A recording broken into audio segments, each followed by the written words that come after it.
What's up, guys? Big Clap 34 here. Today we're coming to you with another car review. We're checking out a 2003 Ford Mustang Cobra Terminator. If I can find the seatbelt here, we will get going. I'm gonna have to put these windows up. That's like the worst part of doing a car review, is I can't have the wind blowing around. So this is like, the driving position in this is so much different than a Vet. You're like up higher, and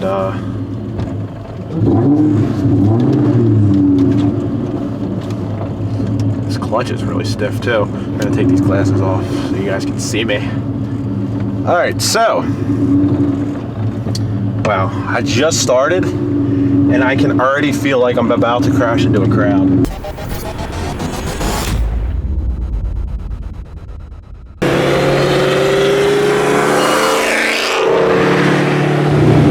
For those of you who know me, you know that I'm all about Chevy. It's just the way I am. I mean, I don't hate on people for driving Fords or whatever, but I don't know if I would buy that many. Out of the Fords that I would buy, the Terminator Cobra is definitely one of those cars, if not the only Ford performance car that I would spend my own money on. Today we're in a very nice example. My buddy Kyle was kind enough to let us drive his 2003. It has 68,000 miles on the clock and a slew of mods based around a 2.8 liter Kenny Bell. The car made $650, I think he said, to the tires. So we're gonna talk with him in a minute so you can hear all about what's done to it. So yeah, let's just flip over to that. Kyle will tell you a little bit about it, and then we'll come back here and we can do my review on the car.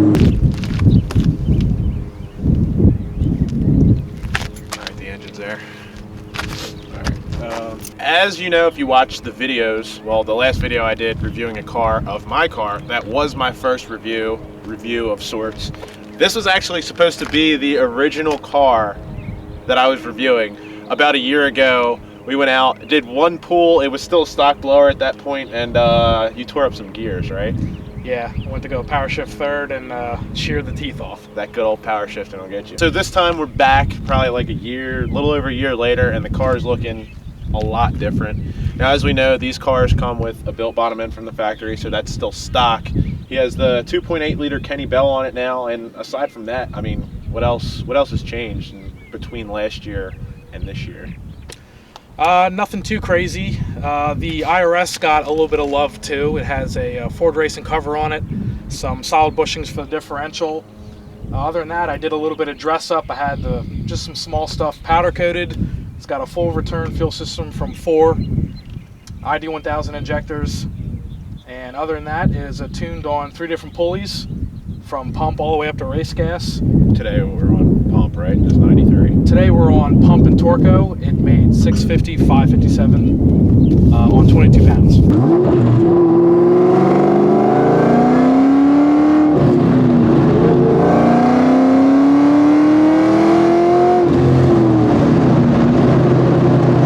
Definitely fun. I didn't hear the blower whine as loud as I thought it would be. We'll start with what I see, I guess. The interior. Now, a lot of you guys had an issue with the way that I talked about my Corvette's interior, but guys, it is what it is. Same thing goes with this car. I mean, the car is an 03, so it's not a brand new car, and when talking about it, I understand that, but if you talk to any of the Mustang guys, Terminator guys in specific, they'll tell you the same thing. The main gripe with this car is that the interior is the same as a Mustang, so you spend whatever amount more money, it's a lot more. These things still hold their value. I still see them going for, 20s into 30 grand, but inside you're basically getting the same interior as the 99 to 04 Ford Mustang. The only difference between those cars and these is the seats. We had the suede seats with the Cobra badging on them. The inside definitely gets a pass in my opinion. It's not awful, it's not great.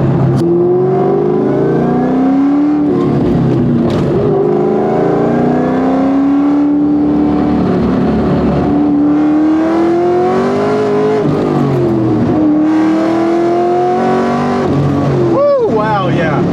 This thing definitely gets up and goes. It weighs days in, he told me, he put it on the scale, it was just between 35 and 36 somewhere, I don't know, 3,500 and change. But with the blower this thing has on it, it definitely moves out and you can feel it. Even coming from the vet, it pulls pretty hard. Driving this thing around, I just can't help but have a smile on my face, especially when you get that blower whine going. I mean, that was about a 3/4 throttle pull. I don't want to go full throttle. Like I told Kyle, I'm not going to break anything that I can't afford, and I'm really happy to pay for fixing, which isn't much. So that was about 3/4 throttle, and you could really feel this thing pick up. As far as being heavy and being what it is, a 13-year-old car, I'm going to have to say too, honestly, I drove this car one time for a very little bit, and it felt like a little bit, you know, tight almost to me. But I have to say that getting it in the corners a little bit here, it doesn't feel as sloppy as you would think for, you know, basically, you know, an older Mustang as far as suspension goes. Of course, it's not going to be a car that you want to buy for the purpose of road racing, but it's not, doesn't make it unenjoyable to drive.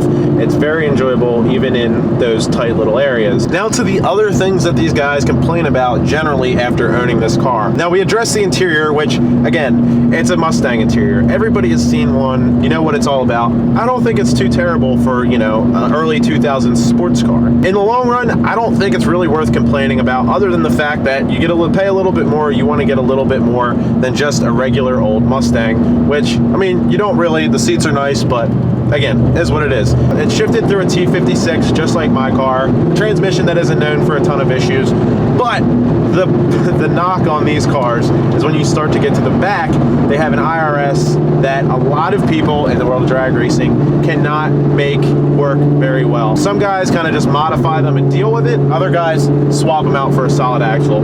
But if you want, that option is there for the solid axles. Under the hood, if you weren't aware, yeah, 281 cubic inches. These motors come built from the factory. They are the 4.6 with, they have a little small Eaton on them. A lot of guys do a ported Eaton. They pulley down. They make decent power on a stock blower, but with this one, again, for those of you who don't know, I figured I might as well mention it's dual overhead cam motor. There are a lot of moving parts in this thing. So wait, hold on. Kyle told me to do second gear 40.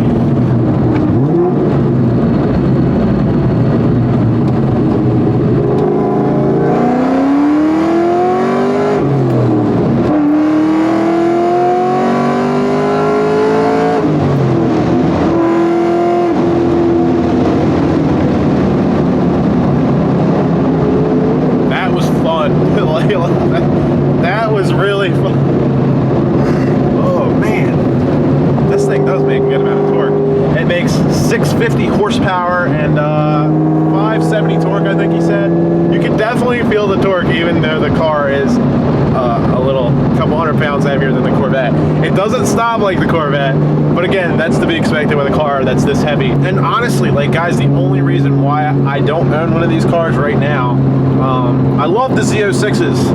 That is definitely my choice of car, no matter what right now. But if they made cars with a comparable motor in this car, I would probably own one, or would have owned one at some point in my life. It's just, I think it's a great looking car. They're just so angry looking, and they perform well. I'm not knocking you guys. I mean, these bottom ends, Kyle tells me, can hold north of 800 to 1,000 horsepower. So they definitely are capable. I'm just a big fan of having all of my power right there as soon as I need it. Like the all motor aspect of my car is one thing that I love about it. Like I will drag your ass no matter what the temperature is outside. I don't have to heat up my bottle. I don't have to worry about my blower temps. I just get in it and go. So that's like a supercharged car thing as a whole, but it's something that would draw me back from buying one of these potentially. I mean, if you don't really care about all that, you want a blower car anyway, and you can deal with the waiting for the car to cool down, you know, the extra cooling mods, etc., then you have a great platform here to work with.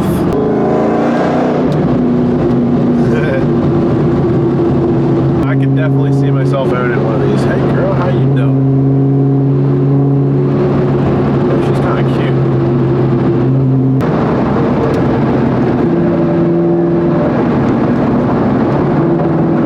The car is lowered, so it definitely does ride a little bit rougher, but again, that's something you get with any lowered car. Kind of just all across the board stuff. There really isn't a lot to say about this car. It's just another one of those cars that just, you know, they did a good job with it. It's all together and it works. There are little quirks here and there, you know, like I had an issue with my car's Cobalt steering wheel.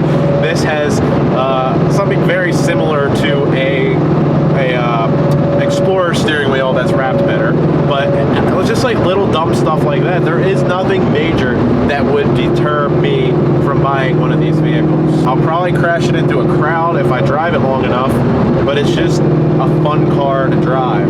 I keep saying the same thing. I feel like I sound like a broken record. That whole era of, you know, late 90s to early 2000s, mid 2000s muscle cars really were not the greatest in build quality. All the pony cars were kind of like budget built to get people in fast cars. You know, these, the Camaros, that kind of car. Now, another common complaint, that's something that generally is talked about from what Kyle tells me in the SVT community, is the fact that these things have a lot of squeaks and rattles, which, yeah, they do somewhat, but it really does remind me of my Trans Am to an extent. I mean, this is a lot nicer because I had an LT1 Trans Am, which was kind of a never-ending project, I guess you could call it. But the way that these cars are put together are kind of like, you know, on somewhat of a budget. Sure, there are different tiers of them, different levels of notoriety, but most of the budget that you're spending is what's under the hood and how they perform, and not, you know, the interior. So, I mean, if you really do want a car that's going to scratch your balls and blow smoke up your ass while you drive, you probably don't want to buy, you know, one of these or even a Corvette. You probably want more like an AMG or CTSV, maybe, something like that. I think it's a little bit nicer, maybe, than the F-bodies, like the 4th gen F-bodies, the 98 to 02 Camaros, but it really has kind of a similar feeling to that class of car. Just a level up, maybe. I don't know how to better explain it than that.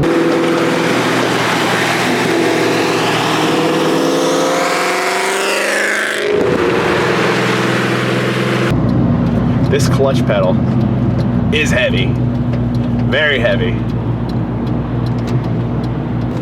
The only thing that I wish this car in particular would have that it doesn't is, and I know all of you Mustang guys are gonna hop on me right now, because when you cam these cars, apparently it doesn't do very much for them. But I really wish it had like a loud loping idle. As much of a racer as I sound like right now, I really wish that it was just camming away. And I know a lot of you guys really wanted me to get in here today and hate this car, as terrible as it sounds, but I really can't find much bad to say about the car. Building up to this review, I know Kyle's going to probably be a little bit sad about this story when he hears it, but I was kind of maybe anticipating a little bit to drive the car, kind of experience it and be let down, but to be honest, it really meets or exceeds my expectations in pretty much every way possible. I didn't really get on it. I kind of did a decent pull there, but when you really get on it too, how can you possibly not fall in love with the sound of the supercharger screaming under the hood to the tune of 650 wheel horsepower? And that's just his pump gas tune. When he throws race gas on it, it probably gets even more extreme. Probably sounds the same, but this bitch probably fucking cranks when he puts race gas in it. I kind of want to drive with race gas in it. I really wish that there was no, like, apprehension behind me driving these cars and not wanting to destroy somebody's baby. Like, if this was mine, I would be laying into it right now. But it's not, so.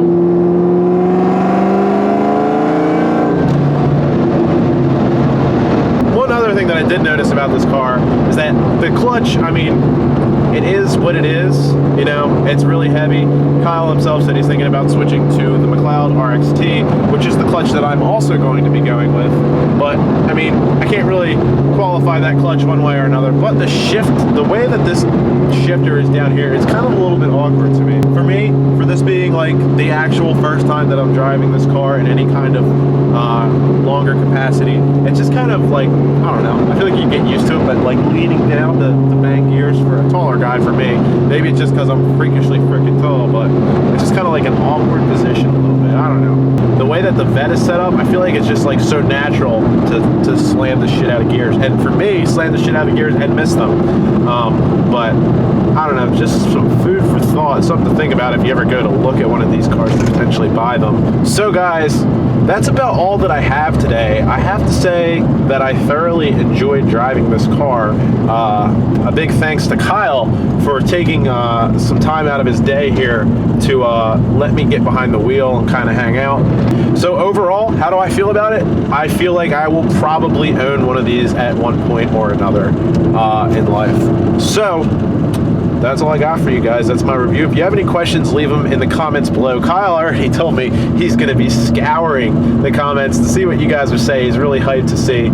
So leave a comment below. Tell me what you think of the review. Tell me what you think of the car. So guys, as always, if you enjoyed this video, don't forget to slap that thumbs up button. Go caress that shit. And subscribe for more. Check us out on Snapchat, like I said. Snapchat, Instagram, Facebook, they're the ones we do. So that's about all I got for you guys. Thanks for watching. This is Big Climb 34. Let me know what you thought. Later, guys.